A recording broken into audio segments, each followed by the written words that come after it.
Hi friends, இன்றைக்கி நம்ம vlogல என்ன பார்க்க போகிறோன்னா காலையில் பிரேக்ஃபாஸ்ட்டோட மதிய லஞ்சையும் ப்ரிப்பேர் பண்ண போகிறோம். அப்படியே வெண்டைக்காய் புளிக்குழம்பு என்னோடய ஸ்டைலில் நான் எப்படி வைக்கிறேங்கிறத ரெசிபியையும் நான் ஷேர் பண்ண போகிறேன். வாங்க ஃப்ரெண்ட்ஸ், வீடியோக்குள்ளே போகலாம். ஒரு அடுப்பில் சாதம் வெந்துட்டுருக்கு, இன்னொரு அடுப்பில் வந்து வெண்டைக்காய் வதக்கி விட்டுருக்கேன். இப்போ குழம்புக்கு தாளித்து விட்டுறலாம். கொஞ்சமாக எண்ணெய் சேர்த்துட்டு வெந்தயம் சோம்பு சேர்த்துட்டு வெங்காயம் சேர்த்து வதக்கி விட்டுறலாம். நான் இன்றைக்கி மீன் குழம்பு ஸ்டைலில் வெண்டைக்காய் புளிக்குழம்பு தான் வைக்க போகிறேன். இப்போ வெங்காயம் கருவேப்பிலையெல்லாம் நல்லா வதங்கிருச்சு. தக்காளி கட் பண்ணி எடுத்து வச்சுருக்கேன், அதையும் உள்ளே சேர்த்துட்டு அதையும் நல்லா வதக்கி விட்டுக்கலாம். எண்ணெய் வந்து நல்லெண்ணெய் சேர்த்துருக்கேன், நீங்களும் நல்லெண்ணெய் சேர்த்துக்கோங்க, டேஸ்ட்டு சூப்பராக இருக்கும். அப்படி இல்லைன்னா கடலை எண்ணெய் கூட சேர்த்துக்கோங்க. இப்போ சாப்பாடு வெந்துருச்சா என்னென்னு பார்க்குறேன். வெந்துருச்சுன்னா வடித்து விட்டுறலாம். சாதம் சூப்பராக வெந்துருச்சு. அடுப்பு ஆஃப் பண்ணிவிட்டு வடித்து எடுத்து வச்சிடலாம். குழம்புக்கு தாளித்து விட்டுருந்தோம் இல்லையா வெங்காயம் தக்காளி, அதுவும் நல்லா வதங்கிருச்சு. இப்போ வந்து இதுலேயே மசாலா ஐட்டம்லாம் சேர்த்துக்கலாம். 2 ஸ்பூன் போல் மல்லித்தூள் சேர்த்துருக்கேன், 1.5 ஸ்பூன் போல் தனி மிளகாய் தூள் சேர்த்துருக்கேன், 1/2 ஸ்பூன் போல் சாம்பார் பொடி சேர்த்துருக்கேன். இப்போ இதோட புளிக்கரைசலையும் சேர்த்துட்டு கலந்து விட்டுட்டு தண்ணி எந்த அளவுக்கு வேணுமோ குழம்புக்கு அந்த அளவுக்கு தண்ணி சேர்த்து ஒரு 10லேருந்து 15 நிமிஷம் போல் கொதிக்க விட்டுக்கலாம். அப்போ தான் பச்சை வாசனை போகும். இந்த எண்ணெயிலேயே பச்சை வாசனை போகிற வரைக்கும் வதக்கிட்டு குழம்புக்கு தேவையான தண்ணியும் ஊற்றிட்டு மூடி வச்சு உப்பெல்லாம் போட்டுட்டு உப்பெல்லாம் செக் பண்ணிவிட்டு மூடி வச்சு ஒரு 10லேருந்து 15 நிமிஷம் போல் கொதிக்க விட்டுறலாம்.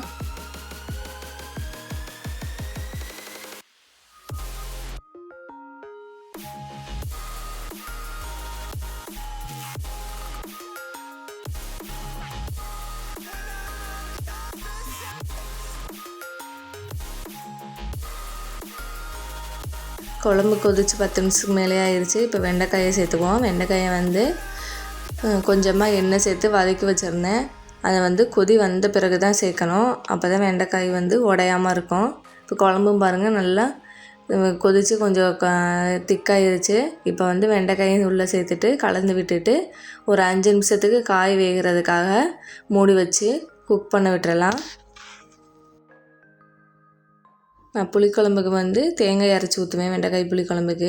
இப்போ பாருங்கள் காய் வெந்துருச்சு. 1/2 மூடி போல் துருவின தேங்காவை கொஞ்சமாக சோம்பு சேர்த்து நல்லா பேஸ்ட்டாக அரைச்சி எடுத்துகிட்டு வந்திருக்கேன். அந்த தேங்காய் பேஸ்ட் வந்து குழம்புக்குள்ளே சேர்த்துட்டு மிக்ஸ் பண்ணிவிட்டு ஒரு நிமிஷத்துக்கு இருந்துச்சுன்னா போதும். அந்த தேங்காயோட பச்சை வாசனை மாறுற வரைக்கும் இருந்தாலே போதும்.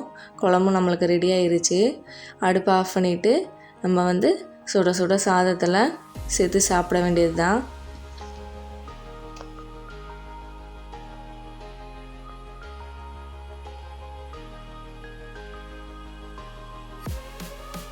பசங்களுக்கு காலையில் சாப்பிட்றதுக்கு தோசைக்கல்லையே ஆப்பம் ஊற்றி கொடுத்தேங்க, நல்ல மொறுவலாக. காலையில் ஆப்பம் தேங்காய் பால் வச்சு சாப்பிட்டுட்டு மதியம் வெண்டைக்காய் புளிக்குழம்பு லஞ்சுக்கு.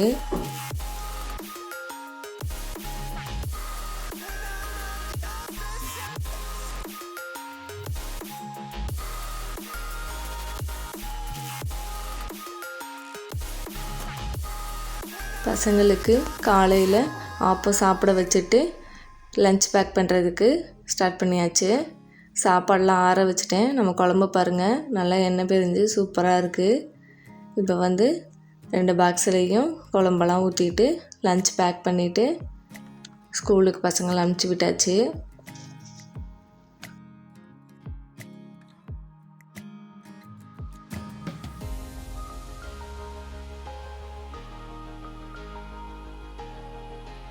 பசங்களை ஸ்கூல் அனுப்பிச்சி விட்டுட்டு நானும் குட்டீஸும் சாப்பிட்றதுக்கு ஆப்பம் ஊற்றிட்டு இருந்தேங்க. ஒரு ஆப்பம் ஊற்றிட்டு தேங்காய் பால் வந்து நிறையா சேர்த்து சாப்பிட்டோம். தேங்காய் பால் குடிக்கிறதுக்கு ரொம்பவே பிடிக்கும், அதனால தான் நிறையா அரைச்சி வச்சுருக்கேன். வீட்டில் எல்லாருக்குமே தேங்காய் பால்னால் ரொம்பவே பிடிக்கும், அதனால தான் கொஞ்சம் நிறையா அரைச்சி வச்சுருக்கேன்.